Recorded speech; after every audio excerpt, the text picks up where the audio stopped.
ലോകമെമ്പാടുമുള്ള കുട്ടികളിൽ 150-ൽ ഒരു കുട്ടിയെയെങ്കിലും ബാധിക്കുന്ന ഒന്നാണ് ഓട്ടിസം. ഓട്ടിസത്തെക്കുറിച്ച് മറ്റുള്ളവരിൽ അവബോധം സൃഷ്ടിക്കുന്നതിനാണ് ഈ ദിനം ആചരിക്കുന്നത്. ഓട്ടിസം ഒരു രോഗമോ മാനസിക രോഗമോ അല്ല.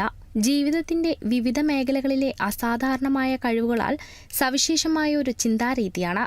2007 ഡിസംബർ 18-നാണ് ഐക്യരാഷ്ട്രസഭ ലോക ഓട്ടിസം അവബോധ ദിനമായി ആചരിക്കുന്നത്. 4 പ്രധാന ഘടകങ്ങളടങ്ങിയ പ്രമേയം ജനറൽ അസംബ്ലി ഒരുമിച്ച് കൊണ്ടുവരികയും തുടർന്ന് എല്ലാ UN സംഘടനകളും അതിലെ അംഗരാജ്യങ്ങളുടെ പങ്കാളിത്തം ഉൾക്കൊള്ളിക്കുന്നതുമായിരുന്നു ഈ ദിനം.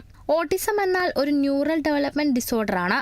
ഇത് വാക്കാലുള്ളതും വാക്കേതരവുമായ ആശയവിനിമയം ഉപയോഗിക്കാനുള്ള അവരുടെ കഴിവുകളെ സ്വാധീനിച്ചുകൊണ്ട് സാധാരണമായി സാമൂഹികവൽക്കരിക്കാനുള്ള അവരുടെ കഴിവിനെ ബാധിക്കുകയും ചെയ്യും. ഓട്ടിസത്തിന്റെ ലക്ഷണങ്ങൾ ചിലപ്പോൾ ചെറിയ പ്രായത്തിൽ തന്നെ പ്രകടമാകും. ആദ്യ ലക്ഷണങ്ങൾ സാധാരണയായി ശരാശരി 6 മാസം പ്രായമാകുമ്പോൾ പ്രത്യക്ഷപ്പെടുകയും 2-3 വയസ്സിൽ സ്ഥിരത കൈവരിക്കുകയും ചെയ്യുന്നു. ട്രയാഡിൻ സാമൂഹികവൽക്കരിക്കാനുള്ള ബുദ്ധിമുട്ട്, ആശയവിനിമയത്തിലെ പ്രശ്നങ്ങൾ, ക്യാൻ സ്റ്റാക്കിംഗ്, ഫ്രിഡ്ജറ്റിംഗ്, ബോഡി റോക്കിംഗ് അല്ലെങ്കിൽ വോക്കലൈസേഷൻ എന്നിവ പോലുള്ള ആവർത്തിച്ചുള്ള പെരുമാറ്റം എന്നിവയാണ് ലക്ഷണങ്ങൾ. ഓട്ടിസത്തെക്കുറിച്ച് കൂടുതൽ അറിയാനും ഓട്ടിസം ബാധിച്ചവർക്കും അവരുടെ കുടുംബത്തിനും വേണ്ടി എന്തെങ്കിലും ചെയ്യാനും ഈ ദിനത്തെ പ്രയോജനപ്പെടുത്താം.